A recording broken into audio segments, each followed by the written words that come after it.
जय Hind. Smart topper में आपका बहुत बहुत स्वागत है। आज हम लोग इस वीडियो लेक्चर में 10वीं क्लास के क्वेश्चन बैंक वर्ष 2022 का सारा गणित का ऑब्जेक्टिव जो है फर्स्ट पाली का सॉल्व करेंगे। तो बच्चों देखिए, बहुत ही इंपॉर्टेंट ऑब्जेक्टिव है। अगर आप एक वर्ष के भी ऑब्जेक्टिव को अच्छी तरह से देख लेते हैं, समझ लेते हैं, तो परीक्षा में किस तरह से प्रश्न पूछे जाते हैं और कैसे हल करना चाहिए, वो सारी चीज़ें आप आसानी से समझ सकते हैं। और साथ ही साथ इस बात को भी ध्यान दीजिएगा कि किस तरह से प्रश्न बनाना है, क्योंकि ऑब्जेक्टिव प्रश्न आपको 50 ऑब्जेक्टिव प्रश्न होते हैं और यदि समय देखी जाए तो अगर आप पूरी तरह से सोल्व उसको कीजिएगा तो ज़्यादा समय लग जाएगा। तो ध्यान देना है कि किस तरीका से हम बनाएं ताकि कम से कम समय में और आसानी से उसको बनाया जा सके। ठीक है, देखिए ध्यान दीजिए। सबसे अपना पहला प्रश्न है कि निम्नलिखित में कौन सा केंद्रीय प्रवृत्ति की माप नहीं है। तो केंद्रीय प्रवृत्ति की माप जो है वो मानक विचलन नहीं होता है। केंद्रीय प्रवृत्ति में समांतर माध्य, माध्यक, बहुलक और हरात्मक माध्य और गुणोत्तर माध्य शामिल होते हैं। इसमें मानक विचलन जो है वो नहीं आता है। दूसरा प्रश्न है अपने पास, ये एक आंकड़ा दिया हुआ है, इसका बहुलक पूछा गया है। तो इस टाइप के जितने भी बहुलक आपसे पूछे जाएंगे तो इसमें सिंपल करना क्या है, आप देखिएगा कि कौन सी संख्या ज़्यादा बार आया है। तो आप देखिए इसमें 15 जो है वो ज़्यादा बार पूछा गया है, दिया गया है। 15 इसमें कितने बार हैं? 3 बार। और बाकी सभी जो संख्या हैं वो 3 बार से कम दिए गए हैं। तो बहुलक का परिभाषा है कि वह चरमान जिसकी बराबरता सबसे अधिक हो वह बहुलक होता है। तो इसमें सबसे ज़्यादा बार क्या आया है? 15, इसलिए अपना बहुलक जो है वो 15 होगा। ठीक, अब देखिए प्रथम 5 प्राकृत संख्याओं का माध्य पूछा गया है। प्रथम 5 प्राकृत संख्याओं का माध्य बतलाएं। तो माध्य हम निकालते हैं, जितना भी संख्या दिया हुआ है, जो आंकड़ा दिया हुआ है उसको जोड़ते हैं। तो प्रथम 5 प्राकृत संख्या, तो प्राकृत संख्या 1 से शुरुआत होती है। 1 2 3 4 5, ठीक है। और इन सभी को जोड़ के हम 5 से डिवाइड देंगे। तो 2 और 1 3, 3 6, 6 4 10 और 5 15। 15 में डिवाइड कितना से देना है? 5 से। तो 15 में 5 से डिवाइड देंगे तब बच्चों 3 आता है। यानी अपना जो समांतर माध्य है इसमें वो कितना है? 3 है। ठीक, उसके बाद देखिए, अब इस तरह से यदि आंकड़ा दिया हुआ रहे, अभी हमने पिछले प्रश्न में देखा था कि बहुलक दिया हुआ है, तो उसमें सिंपल हम क्या करते थे कि जो प्रश्न है उसमें से जो जितना बार पूछा गया है उसको हम लिख देते हैं। लेकिन जब माध्यक दिया हुआ रहे तब हम पहले इनको बढ़ते क्रम में सजाते हैं। तो बढ़ते क्रम में इसमें जो सबसे छोटी संख्या यानी 6 है, तो पहले 6 लिखेंगे, फिर उसके बाद 7 8, फिर उसके बाद देखिए 12 है, फिर 13 और एक 14 भी अपने पास है और लास्ट में है 15। तो सभी संख्या जो दी हुई हैं उनको सबसे पहले हम बढ़ते क्रम में सजाते हैं। और बढ़ते क्रम में सजाने के बाद जो संख्या बीच में आ जाए, तो देखिए एकदम बीच में जो है अपना 12 है, इसलिए इसका माध्यक जो है वो 12 होगा। ठीक, उसके बाद देखिए माध्यक का 3 गुना। देखिए बहुत ही महत्वपूर्ण फार्मूला है बहुलक निकालने का। माध्यक का 3 गुना तथा माध्य के 2 गुना का अंतर यानी घटाव, ये अंतर जो है वो हमेशा बहुलक होता है। ये बहुलक का एक फार्मूला है जो आपसे पूछा गया है। इस फार्मूला के माध्यम से आप 2 नंबर के प्रश्न भी बहुत आसानी से हल कर सकते हैं। तो इसका आंसर होगा बहुलक। ए भुजा वाली समबाहु त्रिभुज का क्षेत्रफल कितना है? तो समबाहु त्रिभुज का क्षेत्रफल होता है √3/4 इंटू भुजा स्क्वायर। वृत्त की परिधि और वर्ग का परिमाप दोनों 88 सेंटीमीटर के बराबर हैं। एक वृत्त है अपने पास जिसकी परिधि जो है, परिधि दिया हुआ है 88 सेंटीमीटर, और एक वर्ग है जिसका परिमाप, तो वर्ग का परिमाप होता है 4 इंटू भुजा, ये भी दिया हुआ है 88 सेंटीमीटर। अब हमसे पूछा गया है कि वृत्त और वर्ग के क्षेत्रफल में क्या संबंध है। तो देखिए यहाँ से पहले हम त्रिज्या निकालेंगे। तो 2 और पाई के वैल्यू 22/7 इंटू आर बराबर 88। तो आर बराबर हमारा होगा यहाँ से 22 से ये 4 बार में कैंसिल हो रहा है और 2 से 4 2 बार में, तो आर बराबर 7 दूनी 14। ठीक है, तो इसलिए क्षेत्रफल यदि वृत्त का निकालिएगा तो पाई आर स्क्वायर होता है, यानी 14 सेंटीमीटर का स्क्वायर होगा। तो ये 2 बार में कैंसिल। देखिए गुना नहीं करना है आपको, गुना कीजिएगा तो लंबा चला जाएगा। ये 14 दूनी 28 और ये 22, इधर इतना आ रहा है, गुना नहीं करना है। और इस तरफ यदि देखें तो भुजा अपना जो है वो 22 सेंटीमीटर है, इसलिए यदि हम क्षेत्रफल देखेंगे तो वर्ग का क्षेत्रफल क्या होता है, भुजा इंटू भुजा, यानी 22 इंटू 22। अब आप देखिए वर्ग का क्षेत्रफल है 22 इंटू 22 और वृत्त का क्षेत्रफल है 22 इंटू 28। तो आप समझ सकते हैं कि ये जो संख्या है ये बड़ी संख्या है, यानी वृत्त का क्षेत्रफल जो है वो बड़ा होगा, वृत्त का क्षेत्रफल बड़ा होगा और वर्ग का जो क्षेत्रफल है वो छोटा होगा। ठीक है, उसके बाद देखिए यदि किसी घन का प्रत्येक किनारा a इकाई हो तो उसका विकर्ण होगा। तो घन का विकर्ण होता है √3 इंटू भुजा, यानी ऑप्शन ए जो है वो अपना राइट आंसर है। फिर r त्रिज्या तथा ऊंचाई h वाले लंबवृत्तीय शंकु का आयतन कितना होगा। तो शंकु का आयतन होता है 1/3 पाई r स्क्वायर h। ठीक है, फिर यदि दो वृत्तों के क्षेत्रफल का अनुपात 4:25 है तो उनकी त्रिज्याओं का अनुपात क्या होगा। तो देखिए क्षेत्रफल का अनुपात दिया हुआ है ना, तो क्षेत्रफल यानी पाई r1 square by pi r2 square अब बराबर दिया हुआ है 4/25, पाई से पाई कैंसिल, तो r1 बाई r2 का होल स्क्वायर अपना है 4/25। तो ये 4 कितना का स्क्वायर है, 2 का, और 25 जो है वो 5 का, यानी 2:5। तो 2:5 ऑप्शन डी में दिया हुआ है, यानी ऑप्शन डी राइट आंसर है।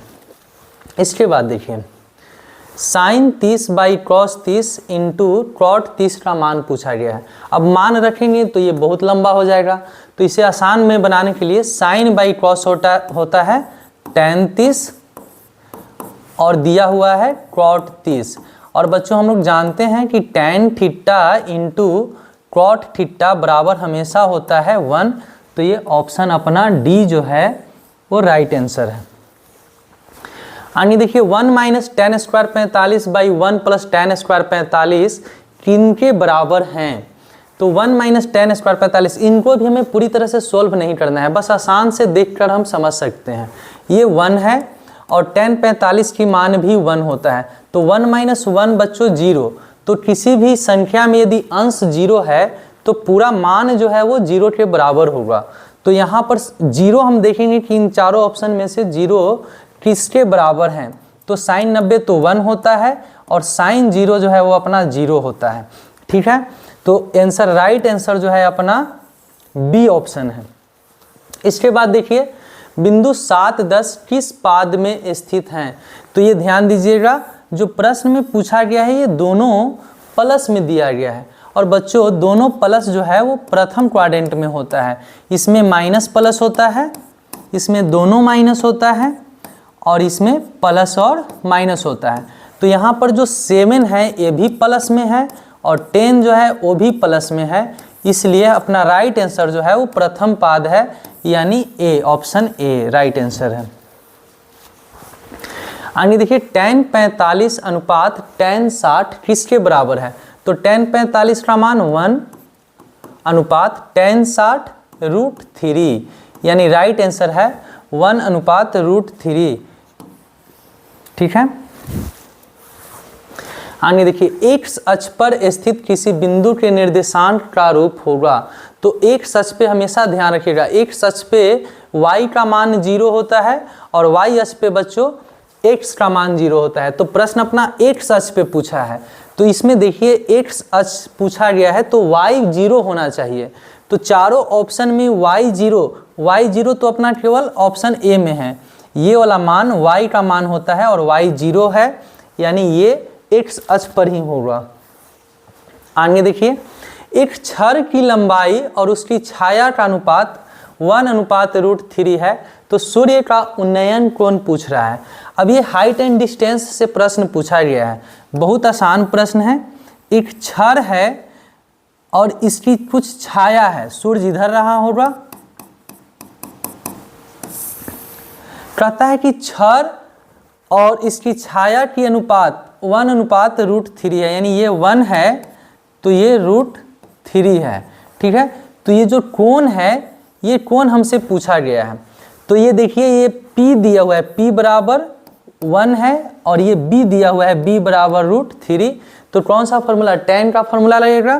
तो tan थीटा बराबर 1/√3। अब बतलाइए tan थीटा 1/√3 है तो थीटा का मान कितना होना चाहिए, 30 डिग्री। तो ऑप्शन ए जो है अपना राइट आंसर है। आगे देखिए, मूल बिंदु से बिंदु -xy की दूरी। तो मूल बिंदु से दूरी होता है x² + y², x² + y²। ये ध्यान दीजिए, इससे मत सोचिएगा कि हाँ -x है तो दूसरा कुछ होगा, क्योंकि -x का भी स्क्वायर यदि हम करेंगे तो भी तो x² ही होगा।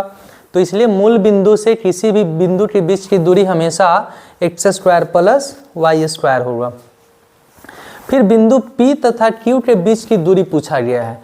तो बिंदु P और Q, देखिए ध्यान दीजिए, ये अपना बिंदु P है और यहाँ पर Q है। P की कोऑर्डिनेट दिया हुआ है 5,7 और Q जो है वो दिया हुआ है 8,11, ठीक है। अब इनकी बीच की दूरी PQ हमसे पूछा गया है। तो PQ के फार्मूला क्या होता है, x2 - x1 यानी 8 - 5 का स्क्वायर अब प्लस y2 - y1 यानी 11 - 7 का स्क्वायर, ठीक है।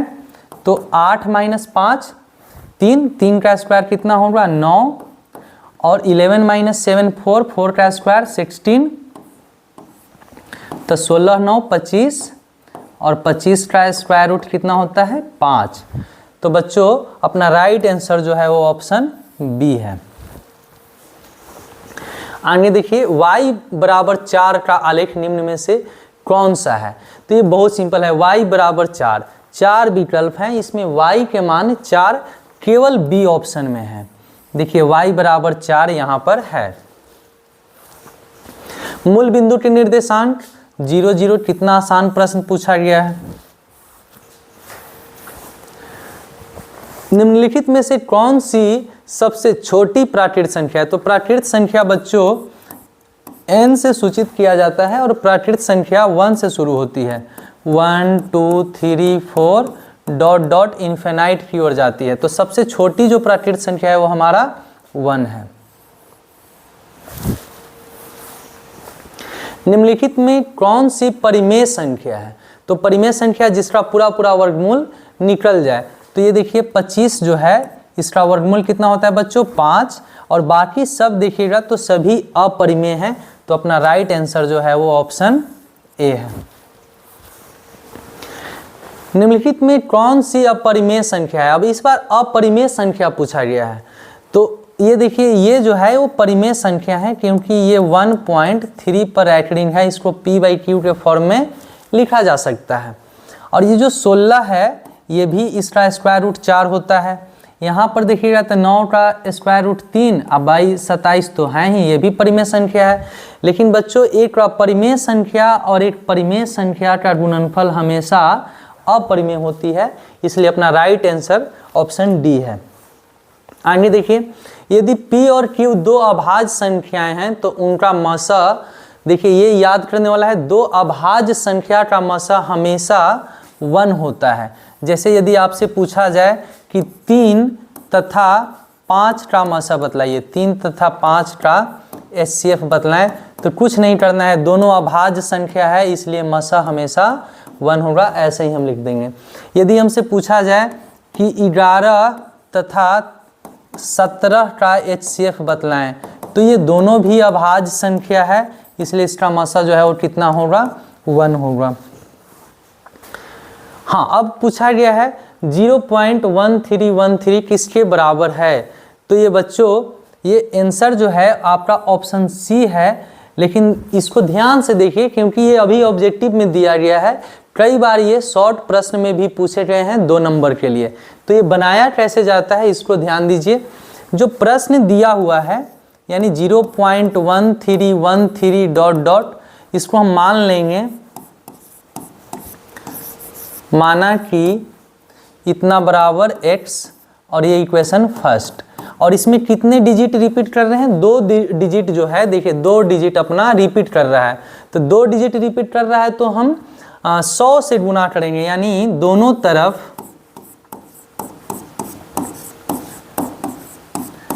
100 से गुना करने पर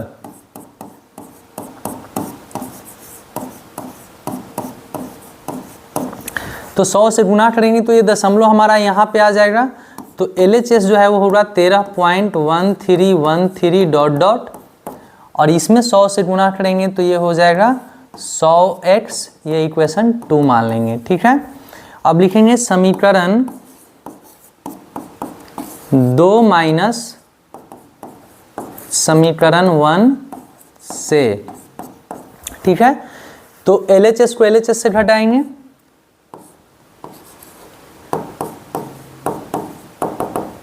माइनस 0.1313, और RHS देखिए 100x माइनस x। तो ये तो मेरा कैंसिल होने वाला है, तो 13 में से 0 जाएगा तो ये 13 बचा, और इधर 100 में से x जाएगा तो 99x, इसलिए x बराबर 13/99। ठीक है, तो इस तरह से 2 नंबर में भी ये प्रश्न पूछे जाते हैं जिनका हल ऐसे किया जाता है। ठीक है, अब देखिए 18 तथा 72 का मसा पूछा गया है। कभी भी इस तरह से प्रश्न पूछे जाएं आपसे, 18 और 72 का मसा पूछा गया है ना, देखिए तो 18 को तोड़िए, इतना आएगा, और 72 को यदि तोड़ेंगे तो यहाँ तोड़ के देख लेते हैं।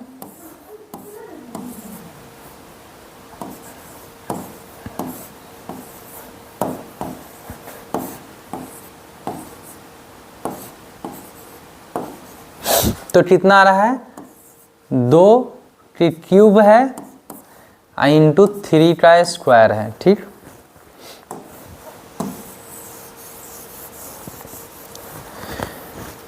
अब पूछा गया है बच्चों हमसे HCF पूछा गया है। तो HCF में जो मिलता है उसका ज़्यादा पावर वाला लिखते हैं, कम पावर वाला लिखते हैं। तो HCF में यहाँ पर देखिए केवल हमारा क्या मिल रहा है? 2 मिल रहा है, तो 2 में सबसे कम, तो यहाँ पे 3 पावर है, यहाँ पर 1 है, तो 2 लिखेंगे। और 3 में तो दोनों मिल रहा है, तो 3 के स्क्वायर लिखेंगे, यानी 2 इंटू 3 के स्क्वायर कितना होता है? 9, तो 9 दूनी 18। अब यहाँ समझने वाली बात यह है कि कभी भी मसा पूछेगा 2 संख्याओं का, तो जो दी हुई संख्याएं हैं उसमें जो छोटी संख्या है, वो मसा होता है, और जो बड़ी संख्या है वो लसा होता है, यानी लघुत्तम होता है, एलसीएम होता है। तो ये आप शॉर्ट से भी बिना इतना सोल्व किए हुए भी बना सकते थे। 2 संख्याएं दी हुई हैं, इनका मसा पूछ रहा है, तो जो सबसे छोटी संख्या इन दोनों में है वही मसा होता है। √12 का परिमेयकरण गुणांक बतलाएं। तो देखिए √12 को आप ऐसे लिख सकते हैं, तो यहाँ से 2 तो बाहर हो जाएगा जोड़ा लट के, तो क्या बचा अपना √3। तो ये जो √3 है ना, यही परिमेयकारी गुणांक है। √3 से इसमें हम गुना कर देंगे तो ये हमारा परिमेय संख्या बन जाएगा। देखिए 2 √3 है, अगर हम इसमें √3 से गुना करें तो 2, और √3 में √3 से तो 3, यानी 6 बन जाएगा। ये परिमेय संख्या है। यदि p एक धनात्मक पूर्णांक है तो धनात्मक सम पूर्णांक का रूप होगा। देखिए p एक धनात्मक पूर्णांक लेना है तो सम संख्या आपको 2p मिलेगा, क्योंकि इस p में कोई भी वैल्यू रखिए। यदि 1 रखेंगे तो 2 सम संख्याएं मिल रहा है, 2 रखेंगे तो 2 दूनी 4 सम संख्याएं ही हैं, और बाकी इन सभी विकल्प पे जाएंगे तो ये विषम संख्या है, ये भी विषम संख्या है, और ये सम और विषम दोनों हैं। तो अपना राइट आंसर ए है। निम्नलिखित में किसका दशमलव प्रसार शांत होता है? तो शांत के लिए नीचे हर जो है वो 2 गुने 5 का रूप का होना बहुत ज़रूरी है। 2 into 5 होना चाहिए। आप यहाँ पे देखिए 17/81, नीचे 2 और 5 तो आ नहीं रहा है, तो ये नहीं हो सकता है। 16/41, ये भी नीचे 2 और 5 के रूप में नहीं आएगा। इसमें 45 में 5 तो है, लेकिन और भी कुछ दूसरा चीज़ है। आपका राइट आंसर जो है वो 80 है, ऑप्शन डी है, क्योंकि 19/80, 80 को आप जब तोड़िएगा तो 2 गुने 5 ही आएगा। आगे देखिए, निम्नलिखित में किसका दशमलव प्रसार अशांत है? तो अशांत के लिए बच्चों नीचे 2 और 5 के अलावा कोई और दूसरी संख्या हो तब वह अशांत होता है। और खास करके देखिएगा कि जिसके अंत में, देखिए शॉर्ट पिछला जो प्रश्न था इसमें भी देखिए, यदि आपसे दशमलव प्रसार शांत पूछा गया है और कुछ इस तरह से विकल्प हैं, तो यदि हर में कहीं 0 है तो उसको आप टिक मारिए। देखिए इसमें यहाँ 0 नहीं था, यहाँ भी 0 नहीं, यहाँ भी 0 नहीं, लेकिन यहाँ हर में अंतिम में 0 है, इसलिए ये शांत हुआ। अगर ये तरीका हम इसमें भी अपनाएं तो इनमें देखिए सभी में हर में यहाँ 0 है, तो ये तो शांत हैं, लेकिन हमसे पूछा गया है कि अशांत बतलाइए, तो अशांत जो है वो अपना ये होगा, क्योंकि यहाँ देखिए हर में 0 नहीं है। बहुत आसान तरीका से बना सकते हैं।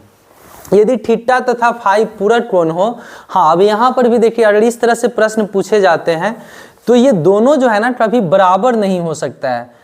देखिए यहाँ ये दिया है क्रॉस और क्रॉस दोनों बराबर दिया है, यहाँ साइन ये बराबर दिया हुआ है, ये नहीं हो सकता है। यहाँ भी tan ये tan बराबर दिया हुआ है, नहीं हो सकता है।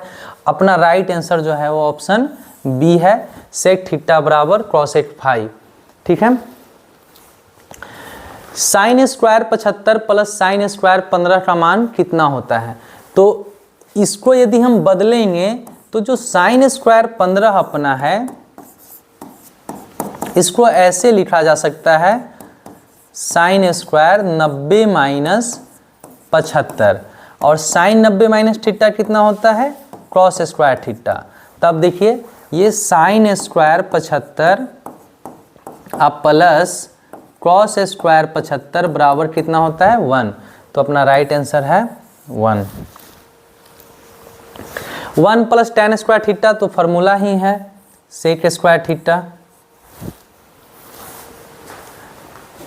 2 sine square alpha plus cos square alpha, तो इसका मान तो हमेशा 1 होता है, तो 2 into 1 बराबर 2, यानी ऑप्शन सी जो है वो राइट है।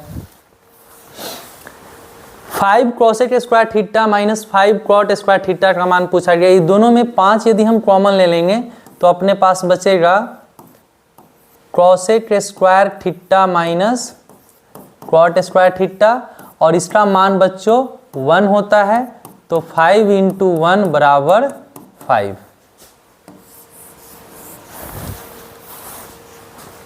यदि 3 अल्फा बराबर 180 है तो 3 से हम 180 को डिवाइड करेंगे तो अल्फा बराबर आ जाएगा मेरा 60 डिग्री, इसलिए पूछा गया है क्रॉस अल्फा यानी क्रॉस 60, और क्रॉस 60 जो है वो बराबर होता है 1/2, यानी ऑप्शन सी जो है वो अपना राइट है। यहाँ पर देखिए ये साइन थीटा बराबर 1 है, तो यहाँ से यदि हम साइन थीटा निकाल लें तो 1/a, और यहाँ देखिए b क्रॉस थीटा बराबर 1, तो यहाँ से यदि हम क्रॉस थीटा निकालेंगे तो अपना आएगा 1/b। हमसे पूछा गया है tan थीटा, तो tan थीटा क्या होता है? साइन बाई क्रॉस ही तो tan होता है, तो साइन बाई क्रॉस यानी tan, इधर 1/a और 1/b, तो ये हो जाएगा b/a, यानी ऑप्शन बी जो है अपना राइट आंसर है। 1/√3 किसका मान है? तो tan 30 का मान 1/√3 है। यदि sec theta plus tan theta बराबर x, तो tan थीटा का मान, देखिए ये प्रश्न जो है वो सब्जेक्टिव 2 नंबर के लिए बहुत ही इंपॉर्टेंट है, तो इसको ध्यान से देखिएगा। दिया हुआ है sec theta plus tan theta बराबर x, इसलिए यहाँ से यदि हम सेक थीटा निकालें तो सेक थीटा बराबर होगा x माइनस tan थीटा, दोनों तरफ बच्चों स्क्वायर कर देंगे, तो सेक स्क्वायर थीटा बराबर x square plus tan square theta minus 2x tan theta. ठीक है, ये जो सेक स्क्वायर इसको बदल दीजिए 1 plus tan square theta x square plus tan square theta minus 2x tan theta. अब यहाँ से tan स्क्वायर कैंसिल हो रहा है, ये -2x को इस तरफ लेके चलाएंगे तो 2x tan थीटा, और ये x स्क्वायर +1 है तो इधर -1 में जाएगा, तो इसलिए अपना जो tan थीटा है वो बराबर होगा x स्क्वायर -1/2x। तो ये ऑप्शन है अपना बी। इसके बाद देखिए sin square theta +1/1 + tan square theta किसके बराबर है, तो ये sin स्क्वायर थीटा, और ये देखिए ये होता है sec स्क्वायर थीटा, तो 1/sec square cross square theta बन जाएगा, और sin स्क्वायर + क्रॉस स्क्वायर बराबर कितना होता है 1, इसलिए ऑप्शन ए जो है वो राइट आंसर है। के किस मान के लिए समीकरण इतना तथा इतना समपाती है। देखिए ध्यान दीजिए, एक समीकरण दिया हुआ है x + 2y = 3, और दूसरा समीकरण है 3x + ky = 9। पूछ रहा है, बोल रहा है कि समपाती होने के लिए k का मान बतलाए। तो समपाती बच्चों कब होता है, a/d, समपाती के लिए a/d = b/e बराबर होना चाहिए c/f। तो a/d करेंगे तो 1/3 है, और b/e अपना 2/k है। यहाँ से क्रॉस मल्टीप्लीकेशन कर लीजिए तो k बराबर कितना हो जाएगा 6, राइट आंसर है। आगे देखिए, यदि a1/a2 बराबर b1/b2 बराबर c1/c2 हो तो इसका हल कितना होता है, अनगिनत हल होता है, और ग्राफ समपाती होता है। अभी हम लोग देखे हैं इसको पिछला प्रश्न में। फिर निम्नलिखित में से कौन सा द्विघात समीकरण है, तो द्विघात समीकरण के लिए देखिए, ये पावर द्विघात समीकरण के लिए सबसे पहले द्विघात बहुपद होना जरूरी होता है, और वैसा बीजगणित जिसका घातांक एक धनात्मक पूर्णांक हो वही द्विघात होता है। यहाँ पर देखिएगा तो द्विघात तो है, लेकिन यहाँ पर पावर फ्रैक्शन में है, यानी भिन्न में दिया हुआ है, ये नहीं हो सकता है। यहाँ पर देखेंगे तो जब भिन्न के जोड़ हम बनाएंगे तो ये x के पावर 4 चला जाएगा, ये भी हमारा द्विघात समीकरण नहीं है। यदि हम ऑप्शन सी को सोल्व करें तो देखिए ऑप्शन सी जो है अपना दिया हुआ है 2x स्क्वायर - 2x + 1 बराबर 2 - x का होल स्क्वायर + 2। तो ये 2x स्क्वायर - 2x + 1, यहाँ पे इसको सोल्व कीजिएगा, ओपन कीजिएगा ब्रैकेट, तो ये 4 + x स्क्वायर - 4x + 2, ठीक है।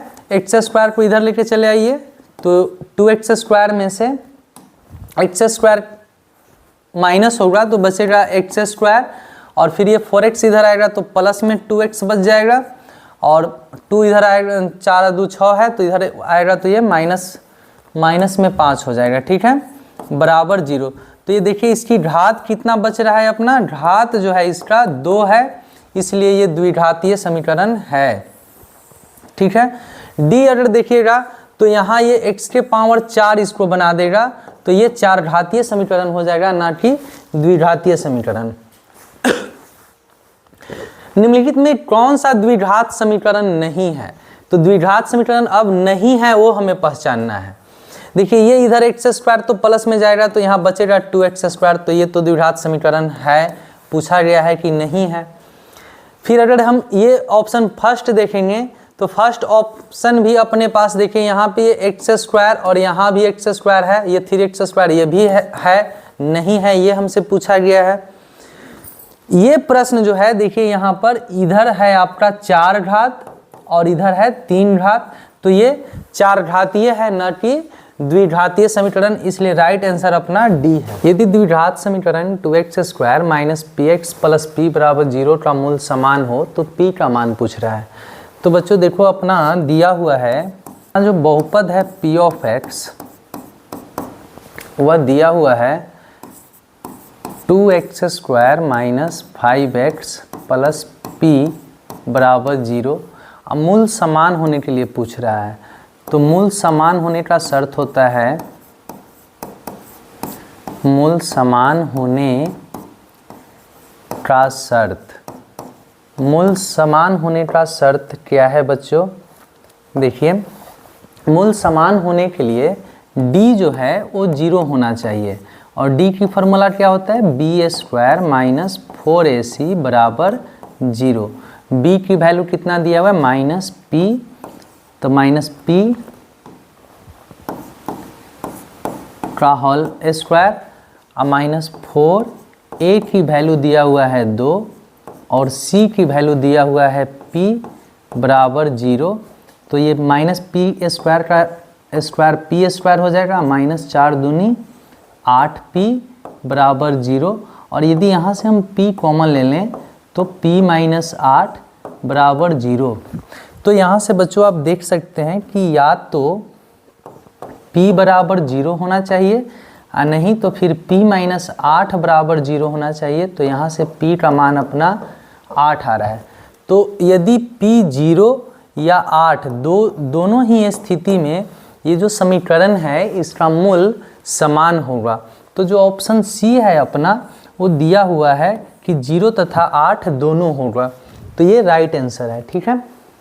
अब प्रश्न है यदि समीकरण इतना का कोई मूल वास्तविक नहीं हो तो k का मान पूछा जा रहा है।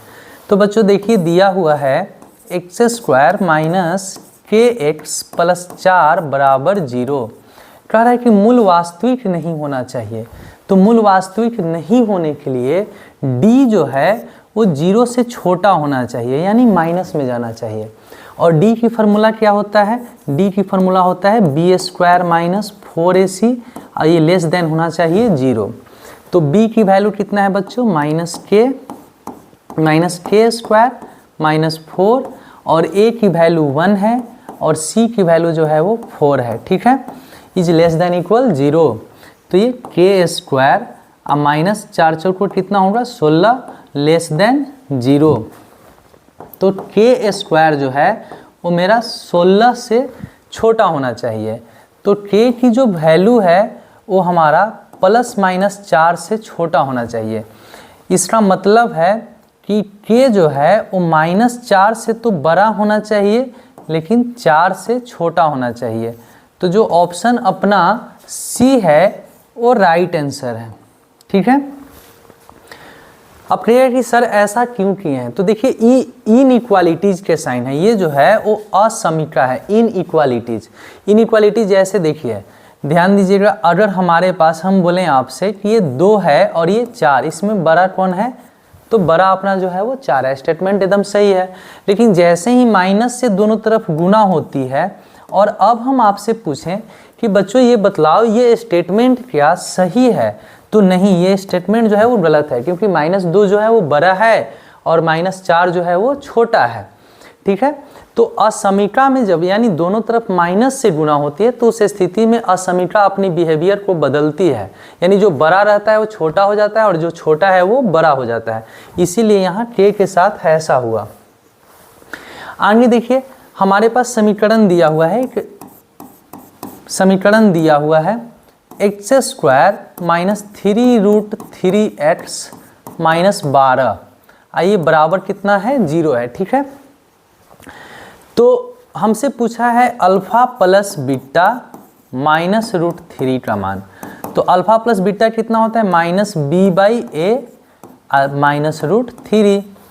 तो -b/a, तो देखिए b की वैल्यू जो है ना अपना -3√3 है और a की वैल्यू तो 1 है -√3। ये माइनस माइनस प्लस 3√3 होगा और यहाँ -√3 होगा।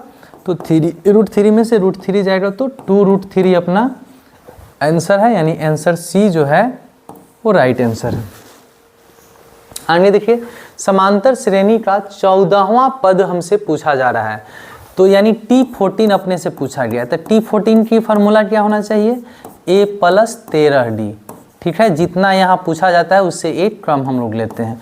तो a बच्चों कितना है, 3 है अब +13 और d की मान देखिए 4 4 बढ़ रहा है ना, तो d जो है वो 4 है।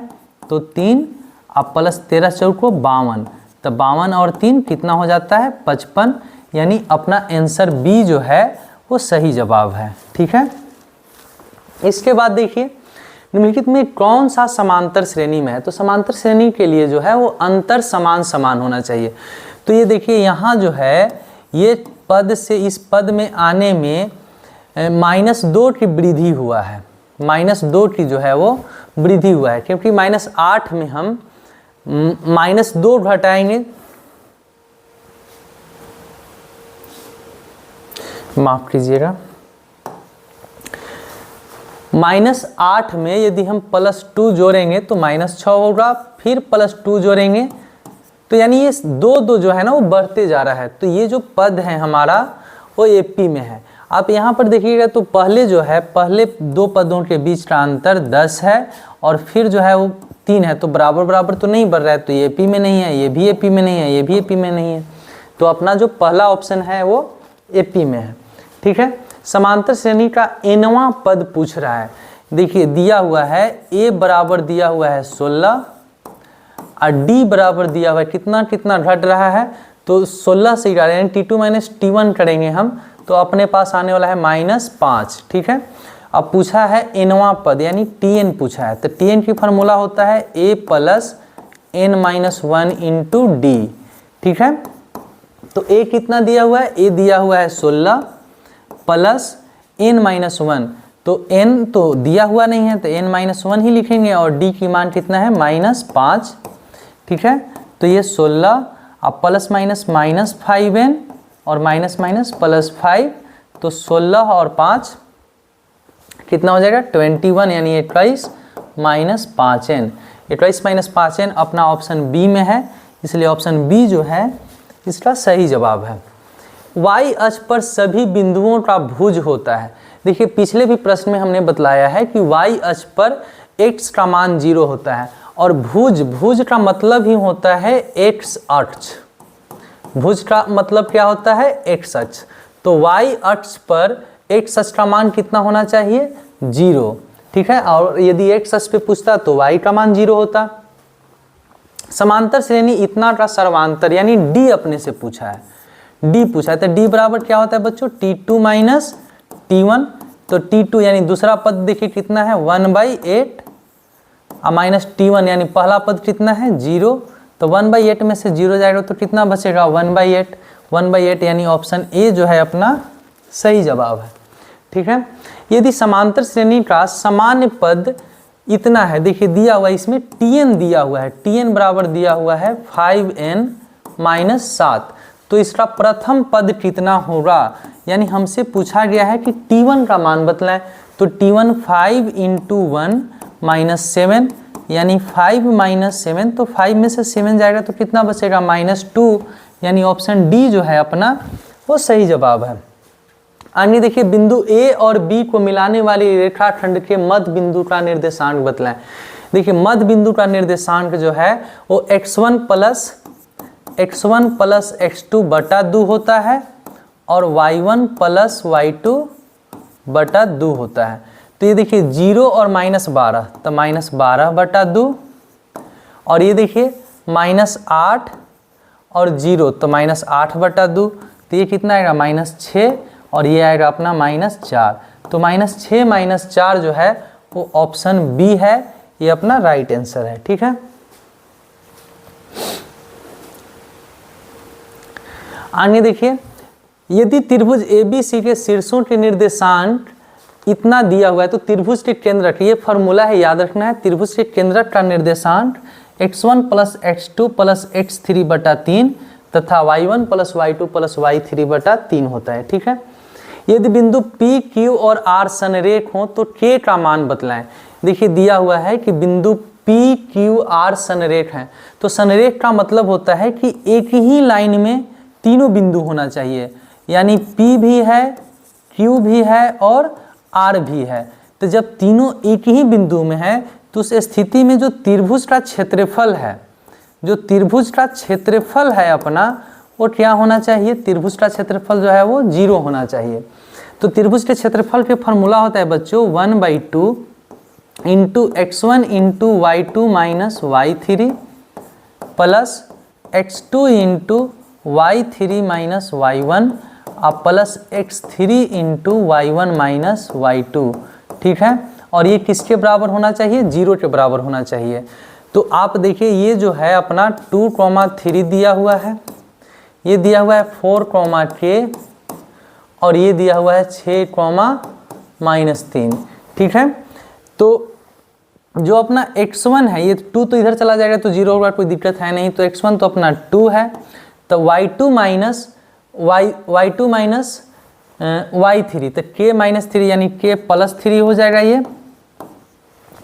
और फिर क्या है x2, तो x2 अपना 4 है, इंटू में y3 माइनस y1, तो -3 माइनस 3 अब प्लस x3, तो x3 कितना है बच्चों 6 है, अब y1 माइनस y2 यानी 3 माइनस के अब बराबर होना चाहिए 0, क्योंकि ये 1/2 तो उधर 0 ही हो गया है। तो ये अपना है 2k प्लस 6, और ये देखिए -6 और ये 4 में गुना करेंगे तो ये -24 हो जाएगा, और यहाँ प्लस 18 माइनस 6 के बराबर 0। तो आगे सोल्व करेंगे तो 2k में से 6k जाएगा तो -4k, और ये देखिए 1824 में से 24 जाएगा तो 0 यानी 0, तो k बराबर कितना आना चाहिए अपना 0 आना चाहिए। तो बच्चों k बराबर 0 यानी D जो है वो अपना राइट आंसर है। ठीक है, यदि त्रिभुज के शीर्ष इतना है तो इसके परिमाप देखिए, इसको आसान से हम लोग बना सकते हैं शॉर्ट तरीका से। एक त्रिभुज है जिसके कोऑर्डिनेट 0 0 है, यानी एक कोऑर्डिनेट अपने पास जो है ये वाला यहाँ पर दिया हुआ है, एक 0 4 है, तो यानी y बराबर 4 है तो यहाँ पे रहा होगा 0 4, और एक जो है वो 3,0 है यानी यहाँ पे रहा होगा। तो त्रिभुज एक अपना ऐसे बन रहा है प्यारा सा गुलाबी। ठीक है, तो इसमें जो आधार है ना, ये इतना दूर तो 3 है और ये इतना दूर अपना 4 है, तो पाइथागोरस प्रमेय लगाएंगे तो ये वाला अपना 5 आ जाएगा। तो त्रिभुज की परिमाप जो है, परिमाप बच्चों क्या होता है, तीनों त्रिभुज की भुजाओं का योग, तो 3 + 4 + 5 यानी कितना हो जाएगा 4 3 7 5 12 यूनिट यानी इकाई, सेंटीमीटर मीटर जो भी होगा वो। तो अपना राइट आंसर कितना दिया हुआ है, देखिए राइट आंसर जो है वो 12 इकाई दिया हुआ है, यानी ऑप्शन बी जो है वो राइट आंसर है। इसके बाद बिंदु PQR इतना है, तो त्रिभुज के क्षेत्रफल हमसे पूछा गया है। देखिए एक त्रिभुज है जिसमें ये बिंदु P है 3,0, ये Q है 7,0 और ये R है 8,4। तो यहाँ से x1 बच्चों अपना 3 है, और x2 जो है वो 7 है, और x3 अपना 8 है। ठीक है, और यदि हम y1 देखें तो y1 अपना 0 है, y2 भी 0 है, और y3 कितना है 4 है। तो इसलिए त्रिभुज का जो क्षेत्रफल है, त्रिभुज का क्षेत्रफल वो होता है 1/2, फार्मूला याद रखिएगा, x1 into y2 minus y3 plus x2 into y3 minus y1 plus x3 into y1 minus y2, ये फार्मूला होता है। तो इस फार्मूला में सभी का मान रख देंगे, तो 1/2 x1 देखिए कितना दिया हुआ है 3 इंटू y2 माइनस y2 यानी 0 है, तो 0 में y2 माइनस y3, तो 0 में से 4 जाएगा तो ये कितना बचेगा -4, प्लस x2 कितना है बच्चों 7 है, इंटू y3 अपना 4 दिया हुआ है, 4 में से y1 जाएगा तो 4 ही बचेगा, अब प्लस x3 तो अपना 8 है, y1 माइनस y2 तो ये तो 0 होगा। ठीक है, तो ये तो पूरा 0 बना देगा, 1/2 माइनस 12, ये 7 चौको 28। ठीक है, तो 1/2 28 में से 12 जाएगा तो कितना बचेगा 16, तो ये कैंसिल होने पर कितना आ रहा है 8 यूनिट। कितना है बच्चों 8 यूनिट। तो जो ऑप्शन अपना डी है वो राइट आंसर है। ठीक है,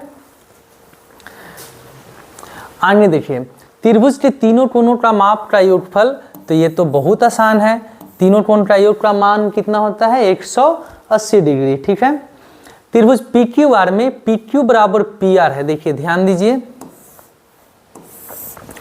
एक त्रिभुज है अपने पास PQR, ठीक है।